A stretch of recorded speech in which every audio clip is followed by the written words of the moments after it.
All right, everyone. Welcome to Impact Reality Series once again. Yeah. Today we'll be talking about some important matters of life, how to navigate and how to overcome some certain circumstances. Mind you, life is not a theory; it is a practical thing. It's something you do every day. So life does not based on theory. Okay. All right. Having said that, I want us to go straight to what we'll be talking about today, which is what is temperament and what how does it affect our everyday lives. Temperament is one of the main things that you never know when you react it, you never know how you do it, but you must do it.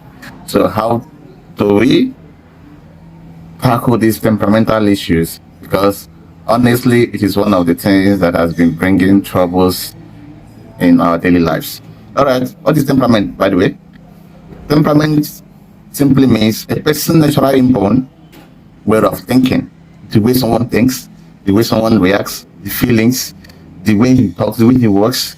It forms a foundation of personality and influence. How we behave in different situations, wildlife experiences, culture, and personal choice, and over time. This is what we do every day. You can also check it on your GPT, as you can see here, so that we will go downward to the very word and understand perfectly what is temperament and how it affects our daily lives. All right, so how temperament affects our daily lives? Like I said, it is a natural inborn reaction of someone, the way you talk, the way you feel, the way you even fall in love, the way you approach things, the way you reason. These are all based on your temperament. Remember, we have four kinds of temperaments. So each and every one of us might look alike, but we have different characters, different reactions.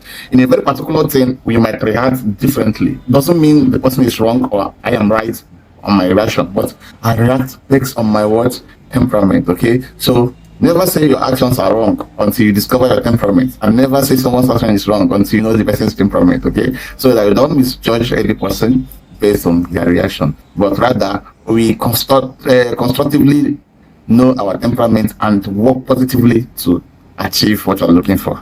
All right, so how this temperament affect our life? Like I said, we have four types of temperament. We have four types of temperaments, and we must understand how these temperaments really affect our lives on a daily basis.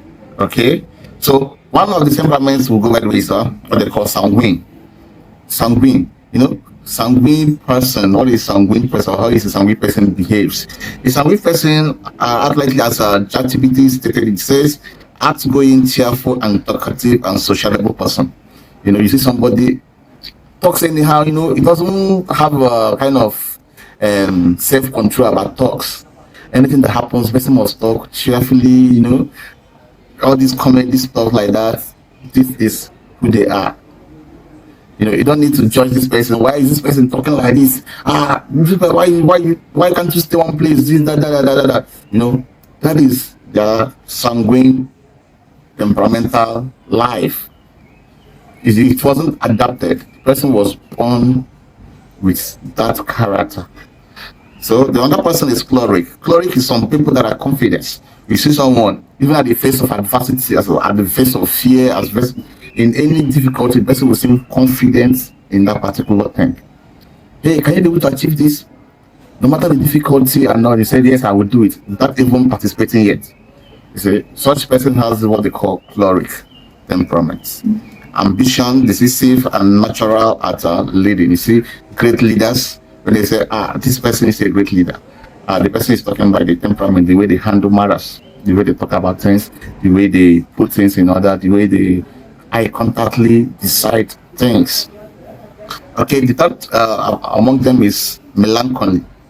Melancholy, who is a melancholy? Thoughtful, analytical, organized, and detail-oriented. Some people don't know how to detail matters. They don't know how to explain things. Not as if they don't want to. They actually would have loved to do those explanations. But the problem is that they are not melancholy temperamental.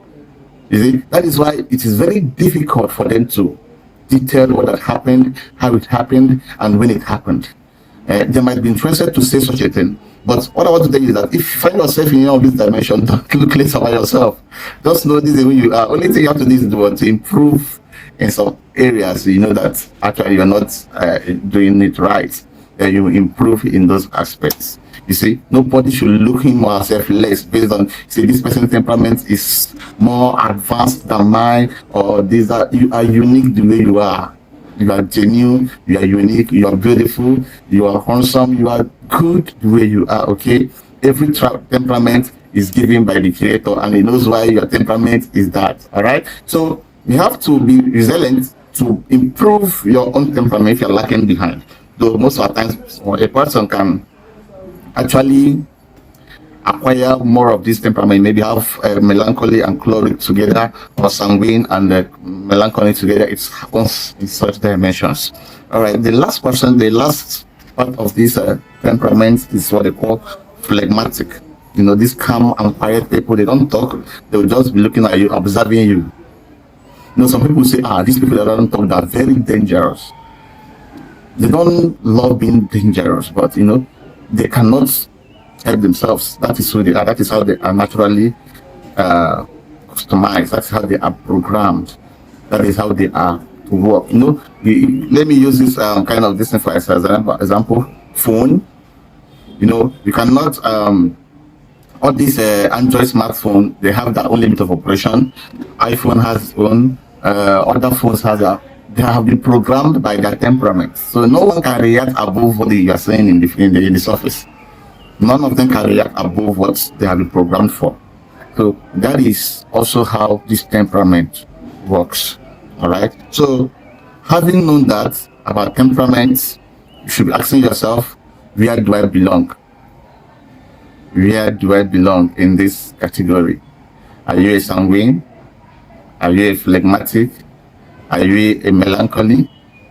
Or are you, say the other parts in the comment section? Let me know if you are following. Thank you.